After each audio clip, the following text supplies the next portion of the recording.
Channel S ডিজেলের সকলকে শুভেচ্ছা স্বাগতম। দর্শক, আমি এই মুহূর্তে দাঁড়িয়ে আছি টাঙ্গাইলের দেলদর উপজেলার ডুবাল ইউনিয়নের কুপাকি গ্রামে।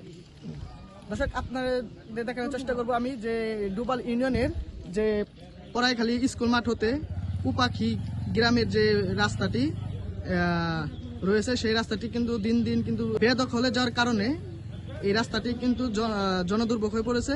তাই এলাকাবাসীর দাবি যে এই রাস্তাটি অতি দ্রুত যাতে প্রশাসনের মাধ্যমে অতি দ্রুত যাতে সেই আগের পুনরুদ্ধার হয়, সেই জন্য এলাকাবাসী জোর সুপারিশ করে। তো আমরা এখন চলে যাব এখানকার যে মেম্বার আছে এবং কি এলাকার মাতব্বরের কাছে আমরা এখন সেই গুরুত্বপূর্ণ কথাটি শুনবো। আমাদের কুবাকি গ্রামের সরকারি রাস্তা প্রচুর পরিমাণে রাস্তা আছে, কিন্তু রাস্তার দুই পাশে ভাটপাড়া হইতে কুবাকি মধ্যপাড়া থেকে ডুবাইল পর্যন্ত এবং মধ্যপাড়া থেকে পড়াইখালী মাঠ পর্যন্ত রাস্তার দুই পাশে প্রত্যেকটা মানুষই ঘর বাড়ি উঠিয়ে বেদখল দিতেছে। এখন সাধারণ মানুষের চলাচলের জন্য খুব কষ্ট হচ্ছে। আমি বিনীত অনুরোধ জানাচ্ছি সরকারি কর্তৃপক্ষের কাছে, তারা জানে এটা সুদৃষ্টি রাখে এবং আমাদের রাস্তা পুনরুদ্ধারের জন্য সুব্যবস্থা নেই। আমাদের কুপাকি গ্রামের রাস্তা সবাই দুই দিকে চাপাইয়া রাস্তাটারে নাজাহাল করে হেলাইছে। এখন আমরা সরকারের কাছে সুদৃষ্টি চাইতেছি, রাস্তাটা যাতে পুনর্বহাল হয়, যেভাবে ভালো হয় এটা সরকারের কাছে সুদৃষ্টি চাইছে।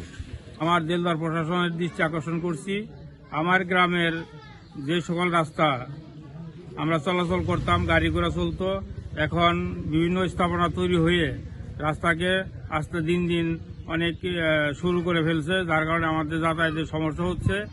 আমি প্রশাসনের দৃষ্টি আকর্ষণ করছি, আপনাদের মাধ্যমে আমি চাই যে আমাদের রাস্তা পুনরুদ্ধার হোক এবং আমাদের গ্রামের মানুষের যে দুর্ব্যবস্থা চলছে সেই দুর্ব্যবস্থা থেকে আমি পরিত্রাণ চাই এবং আমার এই রাস্তা পুনরুদ্ধার চাই। এসটিভির কর্মকর্তাদের আমি দৃষ্টি আকর্ষণ করছি এবং আপনাদেরকে ধন্যবাদ জানাচ্ছি আমাদের এই সংবাদটি প্রচার করে প্রশাসনের দেলদর উপজেলা প্রশাসনের দৃষ্টিগোচর করার জন্য আমি অনুরোধ জানাচ্ছি। আমরা আমাদের ছোটবেলায় যে দেখে আসতেছি এই রাস্তাটা অনেক শুরু ছিল, কিন্তু বর্তমান পরিস্থিতিতে দেখা যাচ্ছে যে এই রাস্তাটা আরো দখলের কারণে ভূদখলের কারণে চাপা হয়ে গেছে।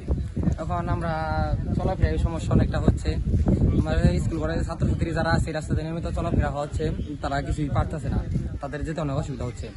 তার কারণে আমি জেলা প্রশাসনের কাছে জোর অনুরোধ জানাচ্ছি আমাদের ছাত্র সমাজের পক্ষ থেকে, রাস্তাটা বেদখল যারা ভূদখল করতেছে তাদের কাছ থেকে রাস্তা যেন পুনরুদ্ধার হয় এবং রাস্তার জানি সক্রিয়ভাবে রাস্তার কাজটা চালু হয় জনগণের সুবিধার্থে।